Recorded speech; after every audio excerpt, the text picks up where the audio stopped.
Welcome to the Booked and Brewed Book Club, the podcast where we enjoy our favorite brews and talk about our favorite books. I'm Alex. I'm Amanda. And I'm Melina, and we're so glad you want to talk about books too. Thanks everyone for being here. And today we're going to be talking about Onyx Storm. So before we begin, though, what is everyone's book and brew currently? Well, I'm drinking a lemon spindrift. I'm feeling summery still. And then my current book, I'm reading two because, of course, I am. One is a new book called The Compound. I've heard it's like a mix of Love Island and Lord of the Flies. So Ooh, that sounds good. I'll keep everyone abreast of if I like it or not. And then the other one is an old like Nora Roberts, going back to my roots. It's called Taming Natasha. It's like a fun summary, light read. It's quick. Nice. What about you, Melina? I am reading, I'm drinking a Powerade Nice. hot. Um, and then I'm reading Glint and Dead Med. Oh, I'm so excited for you to go on this journey of like Yeah. land and everything. Has it been better?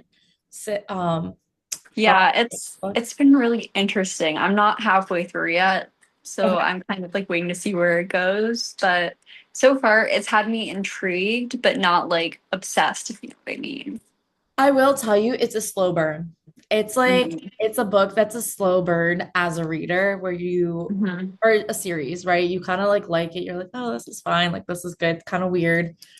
Yeah. And then I'm telling you, when you get to like when things start happening more and more and the main male character is more prevalent, like that's when you're like, holy shit, this is a Mhm. phenomenal. I And don't that's kind of what I was guessing. So far I'm like things aren't adding up, so it's giving me the whole night court vibe of things don't add up here. know. What Yes. don't we know? So Yeah. yeah. Anyways, what are you reading, Alexandra? So guys, all right, let me start with my drink because this is a little bit easier than the book I'm reading. So right now I'm drinking it's like a mocha protein like mocha coffee thing we got from Sam's Club. It's like a protein mix powder that you just add water and it's coffee and protein powder. I don't really know how it works, but it's really good. Um, Yum.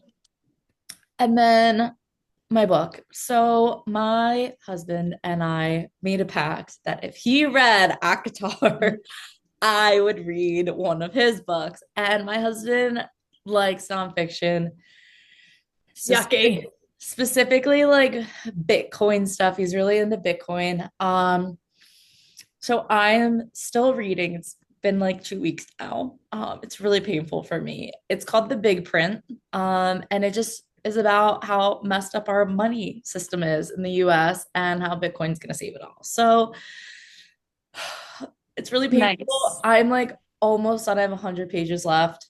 But honestly, at the Ugh. rate I'm reading, this could be like another week. I know it's really bad. But Binding 13's on my like next to read part of this. So excited for that. I know that's like the only thing that has me motivating to like get through this as Love fast it. as possible, Love it. but it hurts. So, yes, Melina, let's jump into Onyx Storm. We are so excited to finally go over this like last part, the latest book in the Empyrean series. There's 5 books in total.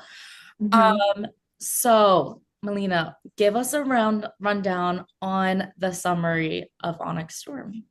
Okay. I'm going to take my summary from somewhere online. So I want to give credit. The website is crewfiction.com. So I'm just going to take their summary. And again, I want to give credit. So this is what they say. After Xaden is revealed to have turned Venom in his effort to save Violet at the end of Iron Flame, Xaden visits the imprisoned Jack Barlow. Onyx Storm starts with Violet eavesdropping on their conversation and deciding she will find a cure for Xaden, no matter the cost. In the weeks that follow, we see the Marked Ones and Violet being on guard duty for Xaden at all times. Xaden remains at Basgates War College inside the wards to restrain himself from channeling again. Meanwhile, the Iron Squad visits Sawyer, who is adjusting to life as an amputee, while Lynx and Eric's failure to manifest signets raise concerns. A fresh attack on Basket leaves them reeling, and Violet has a chilling encounter with the silver-haired Venom. After Basket is secured, Violet and Xaden prepare for the meeting with the Cenarium, which is the council of all nobles of Navarre. Knowing that Andarna, Violet's second dragon, is the seventh dragon breed needed to power the Horde Stones in Aricia, Violet is sent on a quest to find the missing breed, but must first fulfill her deal with Viscount Tecarus, which is to safely deliver the flyers to Basgaith for unlimited access to his library. So Mira arrives with a new conduit for Violet and intel on tempering runes. Just as the scenario moves to dismiss the flyers, Violet's squad nullifies the rune blocking their channeling, salvaging the truce with Peromiel.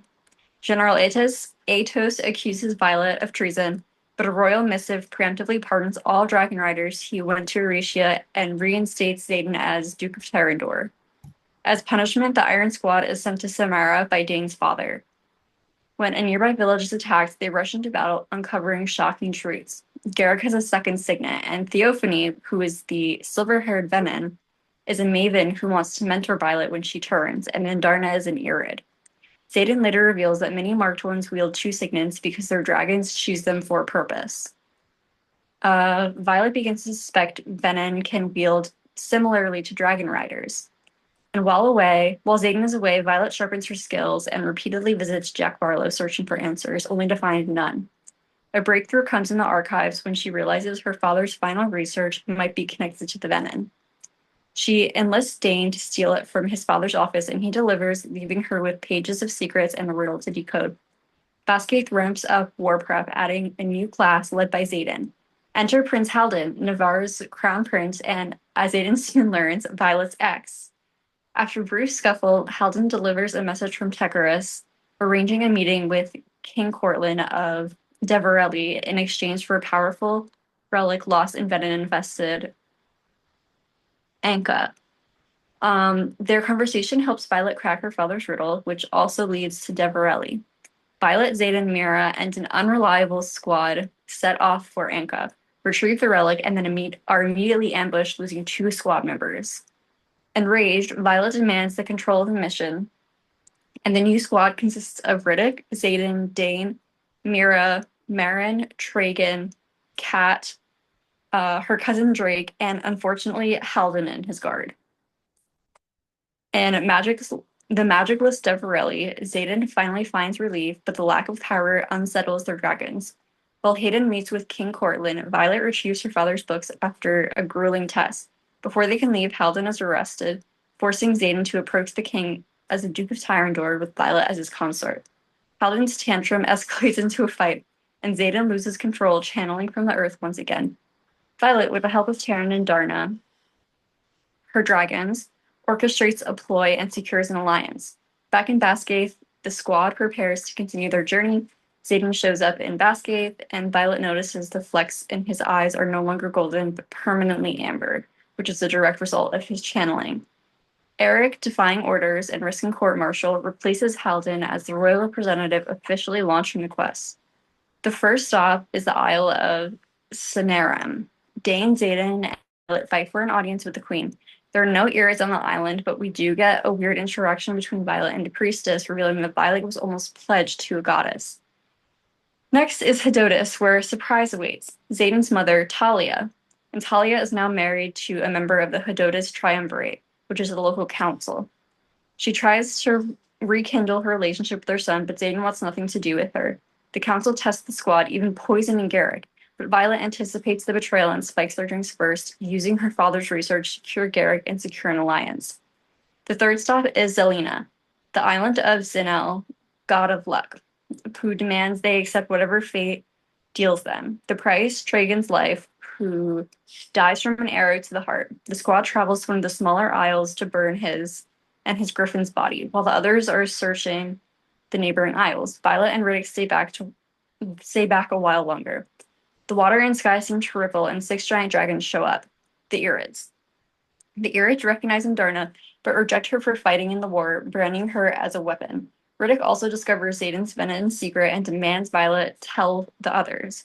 The mission is officially a failure. The squad returns to Basgaith with a heartbroken Andarna and shattered hopes, only to learn Queen Maria has been killed and Tecarus has crowned himself king of Peromiel, making Kat third in line for the throne.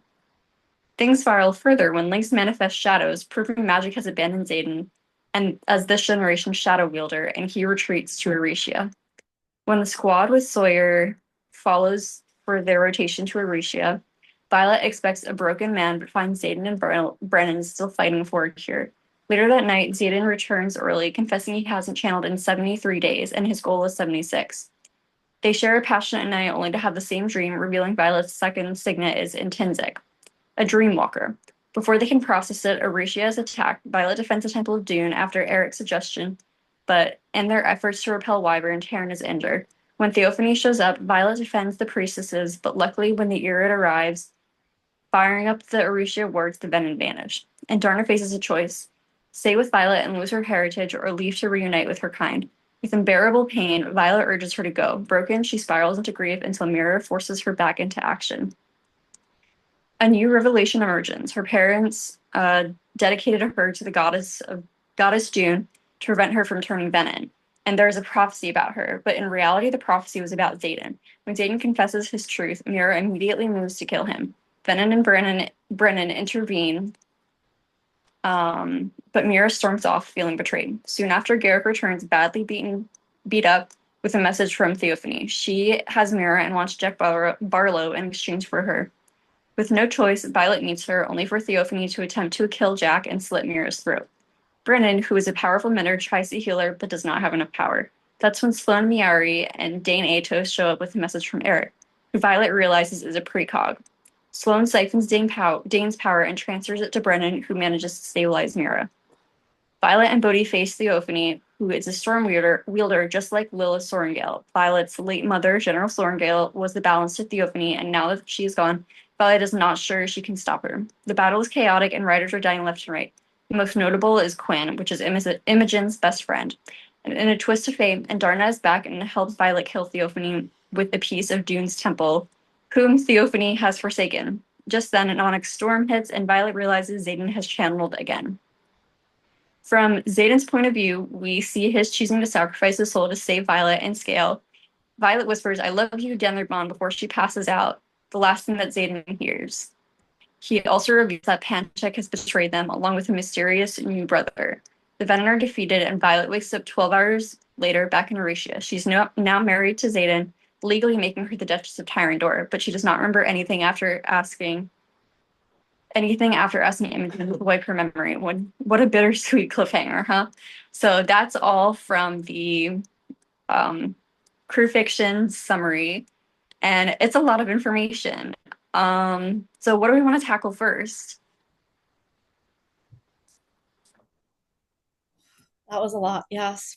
I feel like this book has so many little details that add up to such the bigger picture. Like, how like the counterparts, like there was a kid that started manifesting shadows like in their group at one point, and that's supposed to counteract Xaden. Like there's just so many little things.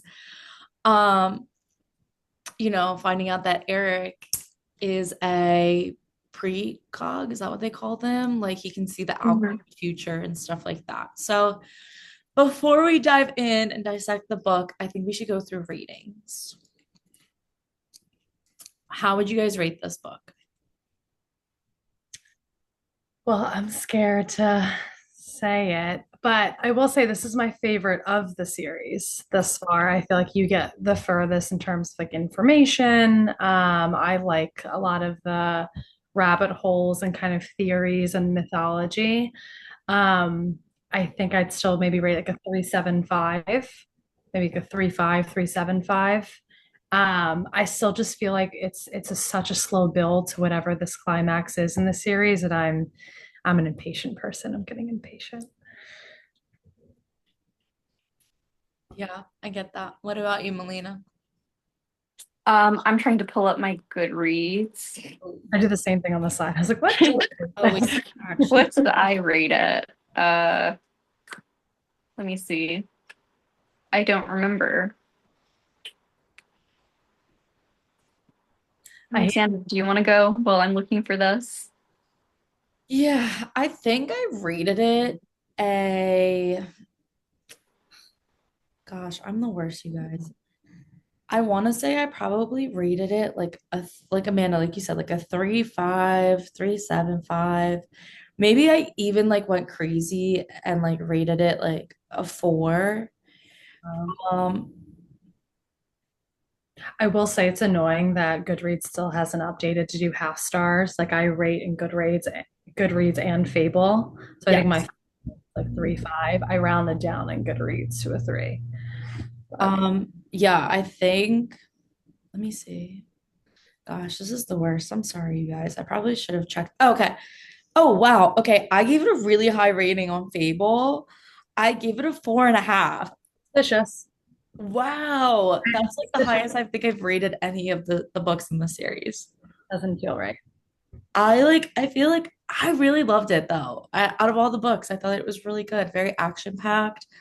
Um, I think you got more answers to it, but I think now looking back, I wouldn't rate it as high. I think I just got swept up in all of the, excitement with it. But I think after dissecting it, like, and we'll talk more about it, but I think I would probably lower my rating a little bit. I rated it a 4, but I think I'm the same way. Of all the books, like the 3 books, I think this one is my least favorite. Really? Which And would be your favorite yeah, out of the three? this is unpopular, but I loved Iron Flame. Wow, I wasn't there for the last podcast. That was my least favorite of the whole.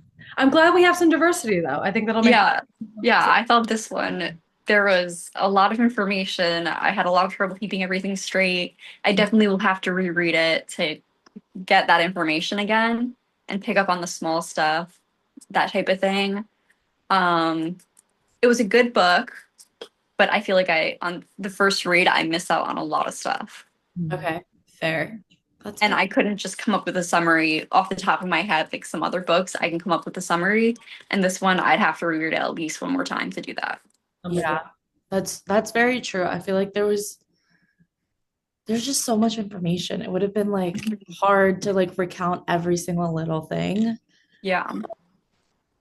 Because even the tiniest detail that you would see in one sentence of the page somehow led to the bigger picture. And it was Hmm.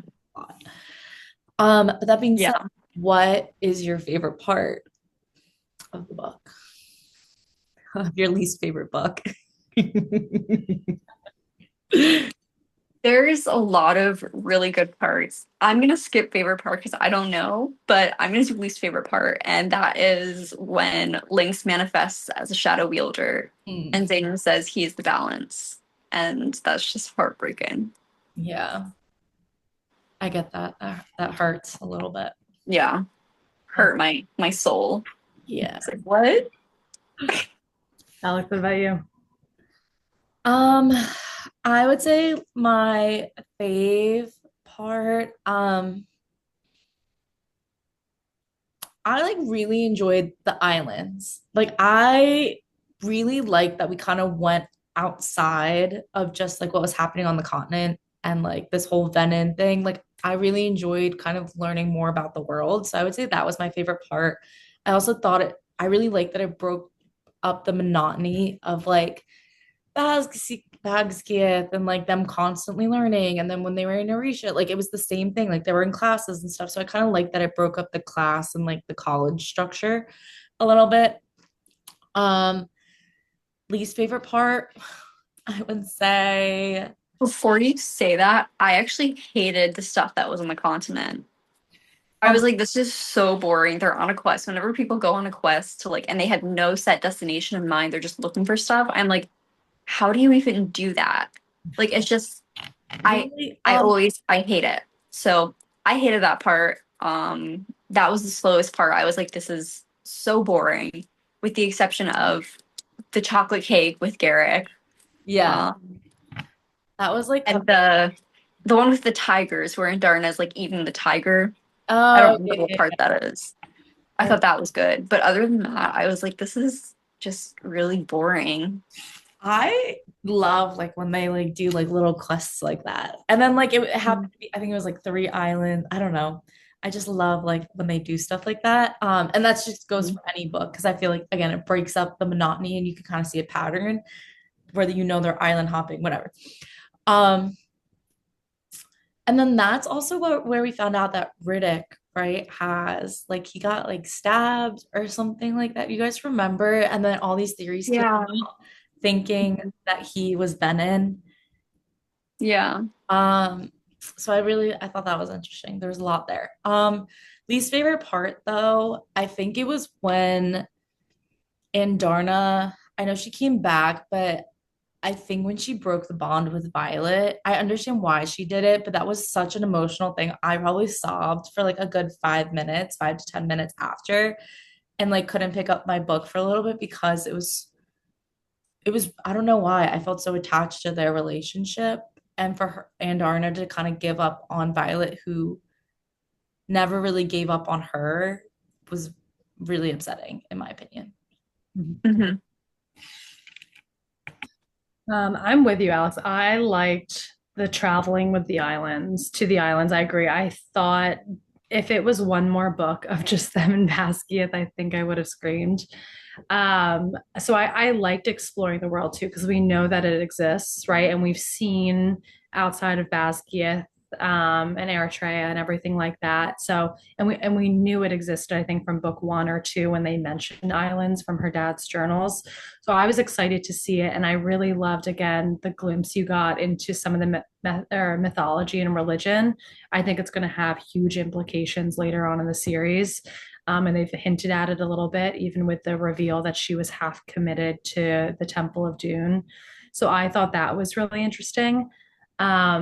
And I also liked not that the first year his power manifested as a shadow wielder, because Melina, I agree with you. I was like heartbroken, like, okay, we might not get this happily ever after with Xaden, but I did like the insight into again the mechanics of magic. I thought it made understanding the venin and some of the secondary signets manifested, it made a lot more sense to me. It's like, okay, Theophany is her mom's like counterpart. That was a big reveal.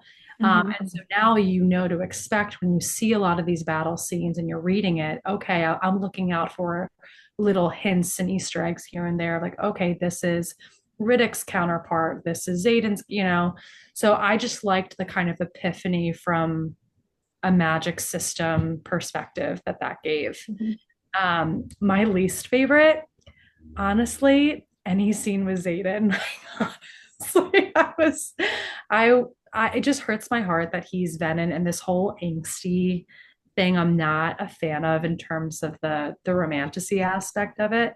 Um, so I wasn't a fan of every time he, would kind of break down and be like, I can't touch you 60 days. And I was just like, why? Who cares? Again, I'm impatient. So I didn't love that. And I actually didn't like when Andarna came back. I agree with you, Alex. It was such an emotional pull. And I thought it was such a good plot device that she actually separated Andarna and Violet. And so for her to come back the next chapter, I was kind of just like, why? It just felt unnecessary. Um, so I was just like, okay, it didn't have as much of a gut impact as it would if you had just left it on a cliffhanger and maybe she came back the first chapter of the next book she writes. Yeah, I agree with you. I think I really wish that she did kind of let the whole thing with Andarna like burn a little bit more and like really emit more emotion out of us, because I think I agree. I think she came back a little too quickly. As happy as I was about it, Yeah. but I Okay, think so I actually have like a theory about that, and wrong, but my first impression when Andarna came back after like, not that long, I thought because when she was a Feathertail, she could do, or Violet could control time for certain periods, like, for a short period of time. I thought that she had gone and the time was just like sped up. And then she came back and it had been like, a long time for her. But it was just like she came back and it happened to be not that long. Like, the time just moved uh, differently. yeah, so do you think that's what I was gonna say she too. kept her time, like her time stopping, like you know how like in the first Yeah. book she kind of can control time. Do you think she kept Mhm. that as an I don't know, but that was just my theory because I thought that it was weird that she came back Mhm. So I just assumed that it was something to do with that. Yeah. So I guess we'll see. I had a similar theory. I thought that they went back to the island, like the Irid Island, and time moves differently on the island. Yeah, Mm. yeah. That's another point too. Like we still haven't seen Violet's second signet manifested, and we know like the Feathertail one was time, so Mhm. they definitely have control over it. What does that look like? Yeah. I agree. Yeah. What's everyone's favorite quote? Mhm. Oh no, this one. I'll have to If you think guys of. need to think about it slash research a little, I do have one. Okay. Yeah. So I really like the one there. If you guys remember, I think they're on the island, one of the islands, and they go into this little, I think it's like a shop or Oh something, yeah. and they Yeah, I find know an what you're old talking about. lady and like her grandson and her family's there. And the old lady goes, I heard you saying you'd kill my grandson if he took another step toward your beloved young man. How illogically, toxically romantic of you. Like if that doesn't perfectly nail their relationship on like the head, like that is so accurate. Mhm. I do think their relationship is borderline toxic. I love it, but very toxic. Yeah, you definitely got more of Zayden's like possessiveness. Like we always knew it a little bit, but when they were doing the whole like fighting scenes, like at the very beginning of the book, it was just I was like, But you guys definitely love the whole like toxic romance Yeah. meant to be easy peasy, you know? Love it. Love it. I love toxic men in books, not in real life. Yeah, same. What about you guys? What quotes? I don't have a specific quote, but I would still just say it does make me giggle every time like Taryn and Andarna do like a little sassy Mhm. like freeway with Violet. Every time I was just giggling. So I don't have Yeah. one in particular, but and I don't even have to look this up. I remember this from reading it months ago. It was just so funny. Like all of the Mhm. edits afterward, it just made me giggle. Yeah. Um, I love one of my favorite parts is it's one of the little blurbs like before the chapter, and it's an excerpt of Lilith to Violet's dad, Mhm. and it's something I'm afraid our daughter has atrocious taste in men. And then the next one is, let's get three things straight, Your Highness. First, I have remarkable hearing thanks to the shadows at your very feet. Second, I don't control Violet, never have, never will. But third, and most importantly, she really honestly hasn't thought about you, at least not since the second she set eyes on me. Ugh. Again, I I love love his that. possessiveness is Yeah, I love jealous Satan. Love it. like when he throws Holden like across the arena. Yeah, I'm like, oh, I Oh, loved that part. oh my gosh, that sparked a memory. Another favorite part when Holden was in the basket. I saw so many funny fan edits of of just like him in the basket of a griffin. Like I was cackling. So Yeah, yeah. just picturing that. It's and you really could fun. she does a good job of conveying the situation and the emotion. I Mhm. could feel just the revulsion rolling off of Hayden through the pages. Just the Yeah. Um, okay, so I added another part to this, which I think will be a good segue into the book club questions. 'Cause I'm like starting out with easy questions for the book club. But Mhm. before we do that, what is everyone's favorite character in this book? Hmm. I don't know about favorite character, but I think the character like most improved and the one maybe I was most excited to see growth in was Riddick. I really thought that in this book he's always been a bit of levity, and I think in this book you did see that he takes things seriously and you just appreciated the effort. Mhm. And I thought he was a really good kind of counterpoint in some of those trips, right? I think the whole angstiness with Violet and Xaden was almost overpowering. And then you had a bit of brevity with Riddick on the island trip. So I just appreciated him in every interaction he was in. Yeah, I agree with that. Melina, what do you think? I'm not sure, honestly, because I like Violet, but she was kind of annoying in this book. Um, so I don't know. I'd probably have to read again. All right, that's fair. I would go with Riddick. Like, I really I think you got more of his personality. Not that you didn't before, but I think his role as a side character was bigger, which I Mhm. really appreciated. Um, but yeah, I think like he's just like always cracks me up. Like I just love him as a character, but I don't there's just so many. Like I love that we got an Imogen like POV at the end of this book and like a Rhiannon one as well. Um, but yeah, I'm with you, Amanda. I think Riddick is probably my fave. Or like Andarna. I like, the dragons. Like Mhm. you can't go wrong with loving them. I suppose Yeah. Kat had a redemption arc in this one too. Like her character was always a bit annoying, and it was again just part of that toxic love triangle in the previous books.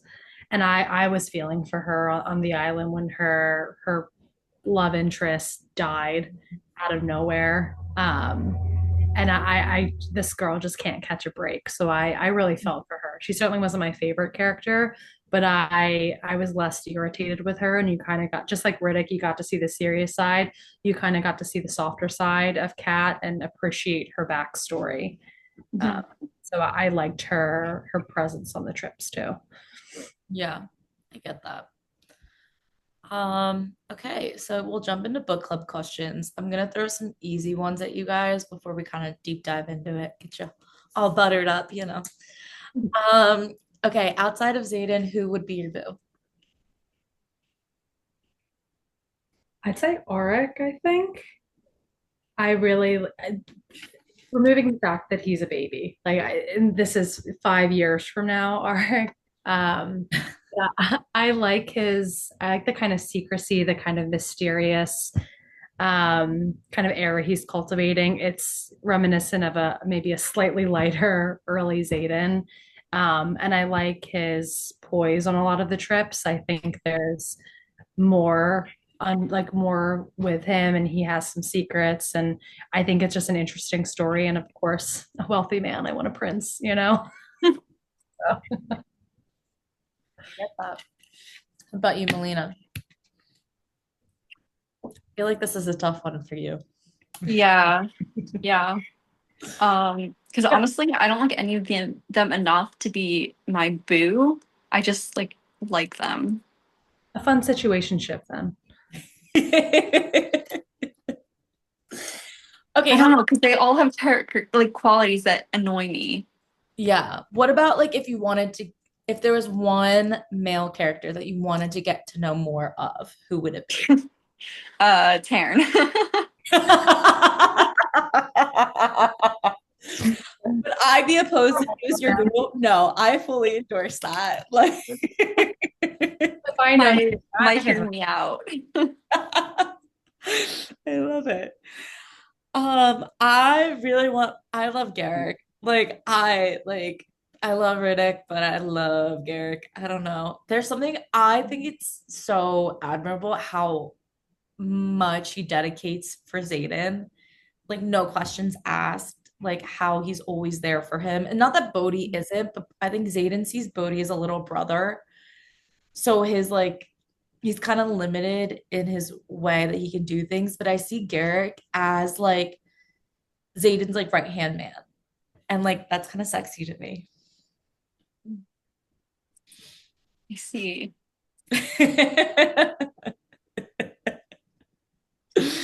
That's just my opinion. You're so funny. What? I really love him. I don't know what to tell you guys. Um, So, girls, just because we've talked about this and we clearly have differing opinions of the islands, what was everyone's favorite island? I think that's part of the problem that I had is I had trouble differentiating the islands.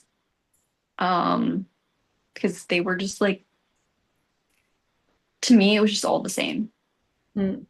And that could just be like a me thing, but I just maybe it's because I didn't care about it, but it was all the same. I did have trouble getting, I think, the names straight. And this is something in fantasy books across, I don't know why they make every name three times, like 3 million times harder than a regular. So I did have trouble keeping the gods together. But once I had it in my head, I was like, okay. Um, Alex, what about you? I like I think the one that I found most interesting was I don't know, because the island of Zinhal was kind of like crazy. Like it was weird. Like the whole luck thing, and that's how that one guy died. Mhm. Um, so that was like kind of interesting. The island of Dune, I it was kind of intense, like the fighting and stuff, but I was like, oh, they're gonna like kick their ass. Like I knew it was coming. So like to say that I didn't really care. Like I love the interest of the islands, but there wasn't one that really stuck out that was like, oh, this is so cool. This is so interesting. Um,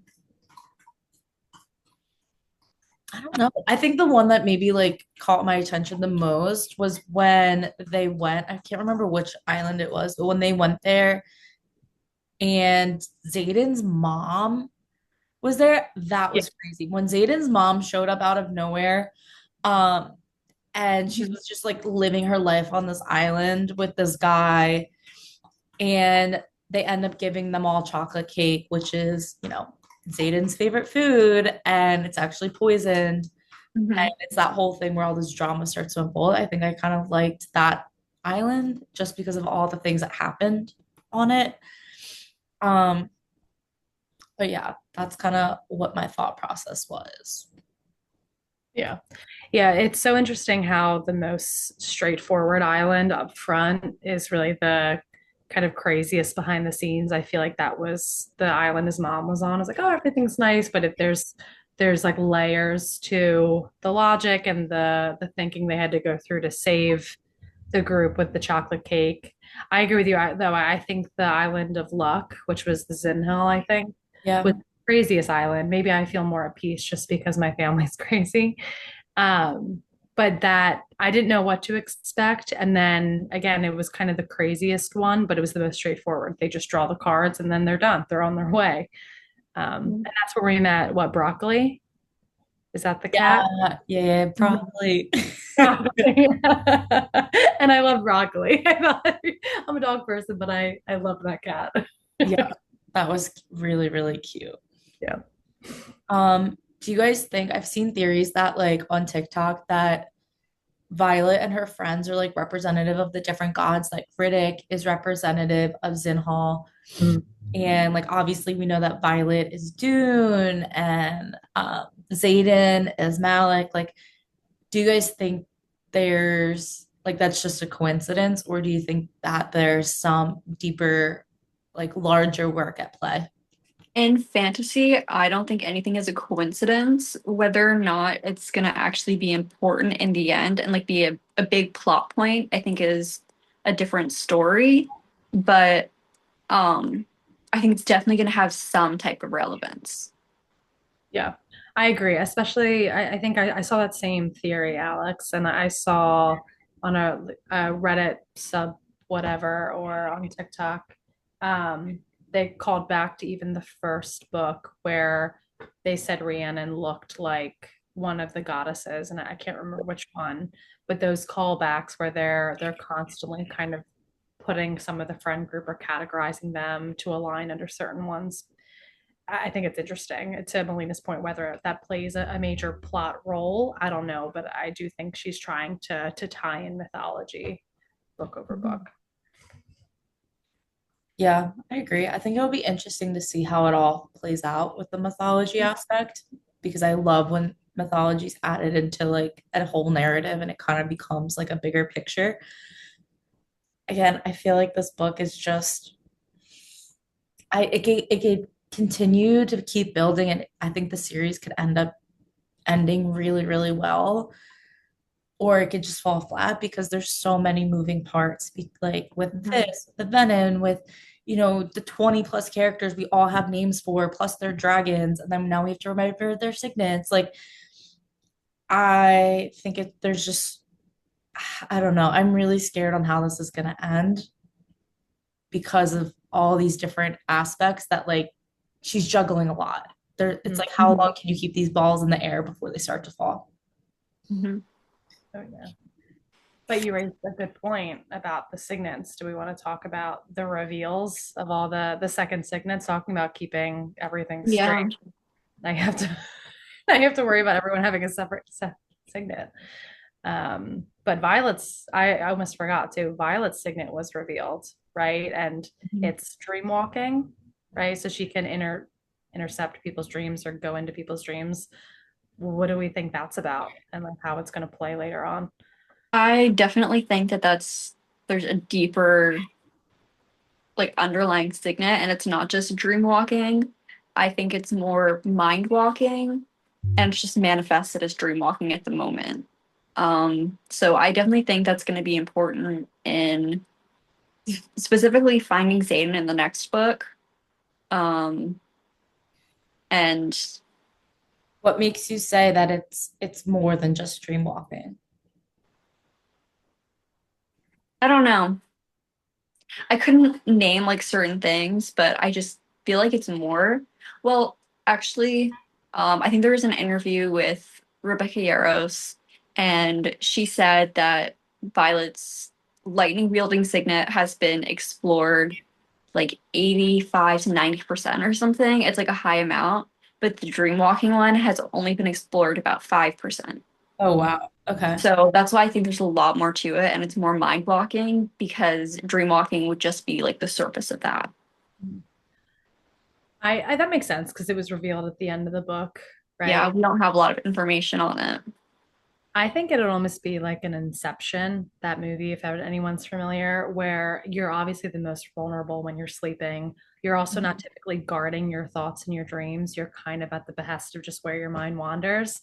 So I've seen in this what I think that she'll be able to infiltrate, maybe get secrets, but she'll also be able to Yeah, kill people in her dreams. So maybe it's not like mind control or what have you, but she'll be able to become an assassin. I don't know, just through dream walking. That would be so fascinating. yeah, I like that idea. That would be another level of complexity this book does not need.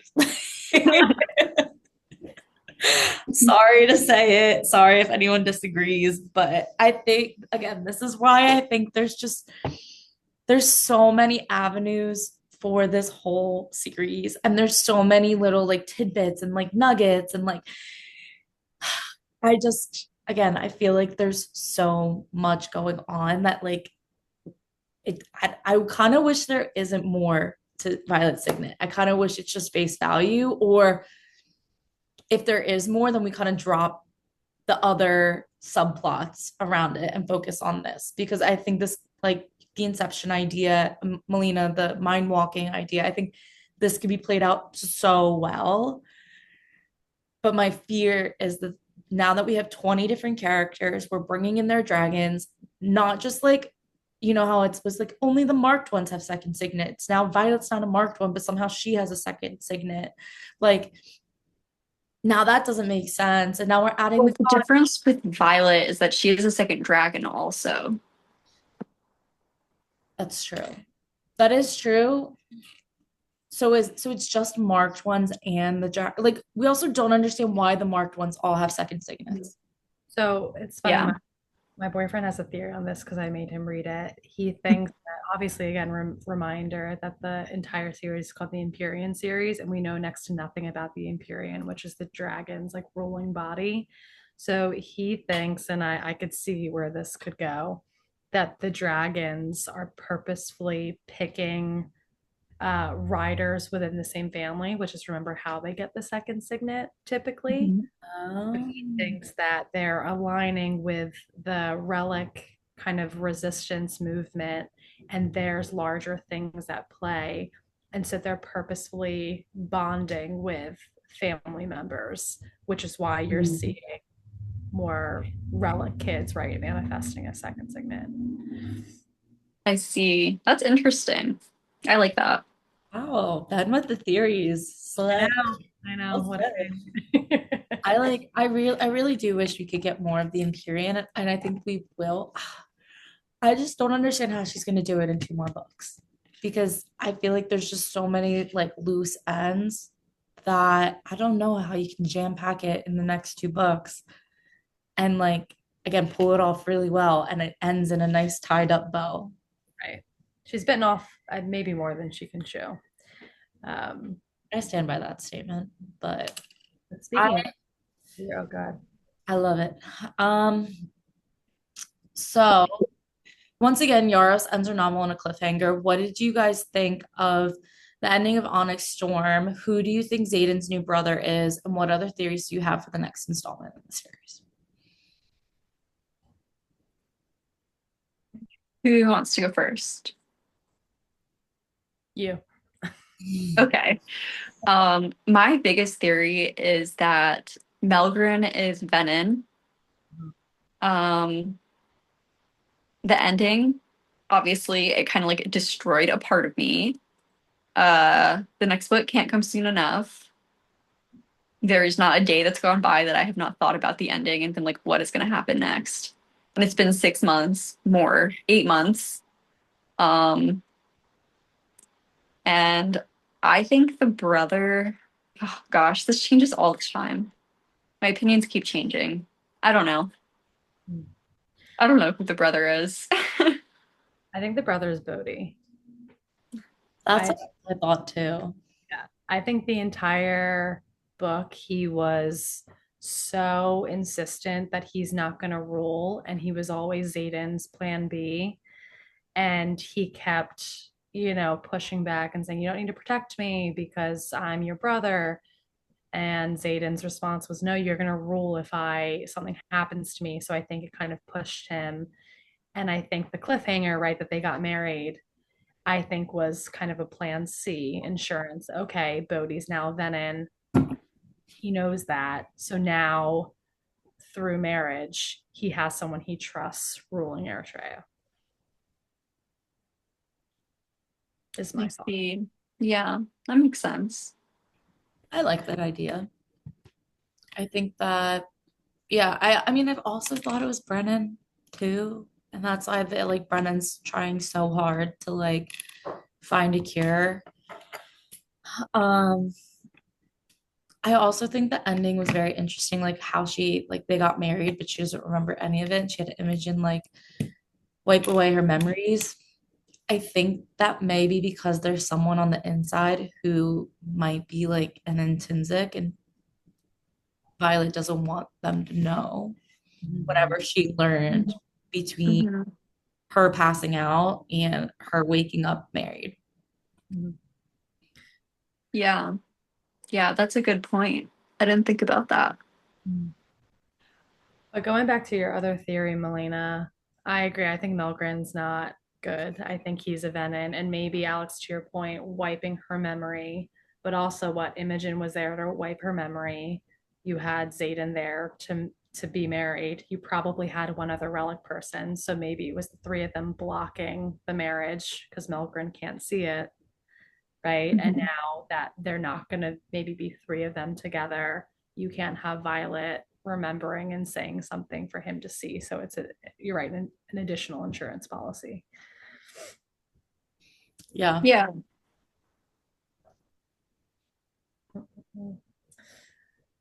But yeah, I was, dare I say, happy to see Zayden go. Like, not actually because I love Zayden, but the toxicity. And I need to pray. I just know that there's going to be a happily ever after with him and they'll figure it out, or he'll Mhm. learn how to be Venom. So I'm holding out. Otherwise, DNFing this series. I'm not in it for a not happily ever after.